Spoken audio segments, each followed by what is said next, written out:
Hello बच्चों, let's read the question. The question says assertion maize is an albuminous seed. Reason endosperm is completely absorbed by its growing embryo. A. Both assertion and reason are true and reason is the correct explanation of assertion. B. Both assertion and reason are true but reason is not the correct explanation of assertion.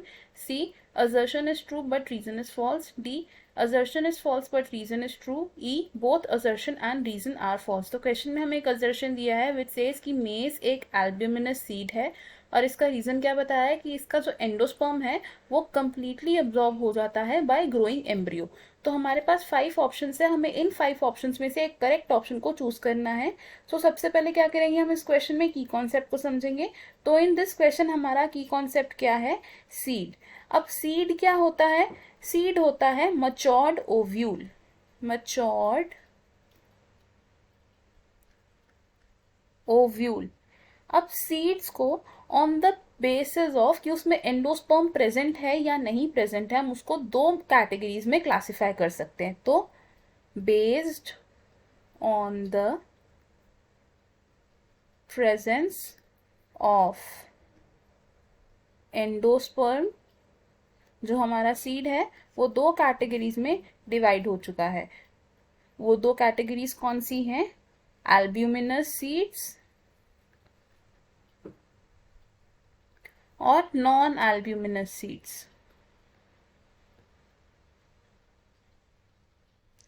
Albuminous seeds वो होते हैं जिनमें seeds endosperm को retain करके रखता है, यानी कि जो एंडोस्पर्म होता है वो एक मैच्योर्ड सीड में प्रेजेंट होता है।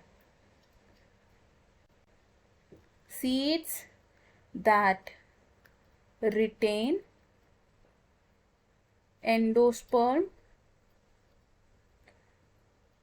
During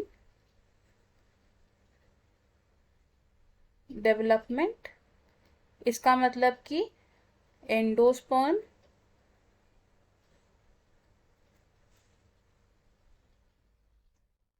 is not absorbed completely, यानी कि जो कंप्लीट एंडोस्पर्म है वो अब्जॉर्ब नहीं होता, उसका कुछ पोर्शन रिटेन्ड रहता है इन द सीड।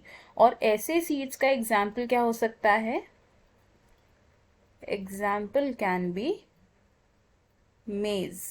और अगर अब हम बात करें नॉन एल्ब्यूमिनस सीड्स की, तो नॉन एल्ब्यूमिनस सीड्स कौन से होते हैं, ये वो सीड्स होते हैं जिसमें एंडोस्पर्म रिटेन नहीं होता। एंडोस्पर्म इज नॉट रिटेन्ड, क्या मतलब हुआ इसका कि जो एंडोस्पर्म है वो कंप्लीटली अब्जॉर्ब हो चुका है, कंप्लीटली अब्जॉर्ब्ड। और ऐसे सीड्स का एग्जाम्पल क्या हो सकता है, इस तरीके के सीड्स का एग्जाम्पल है ग्राउंड नट।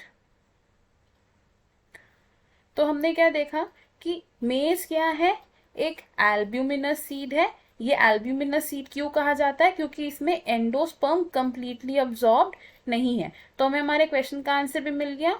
हमारा जो असर्शन है वो ट्रू है लेकिन रीजन फॉल्स है। तो हमारा करेक्ट आंसर क्या होगा इसमें, option C which says assertion is true but reason is false. तो हम यहाँ लिखेंगे ऑप्शन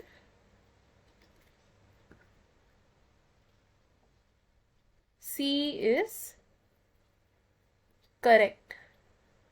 अब देखते हैं बाकी ऑप्शंस क्यों इनकरेक्ट है। Option A says both assertion and reason are true and reason is the correct explanation of assertion.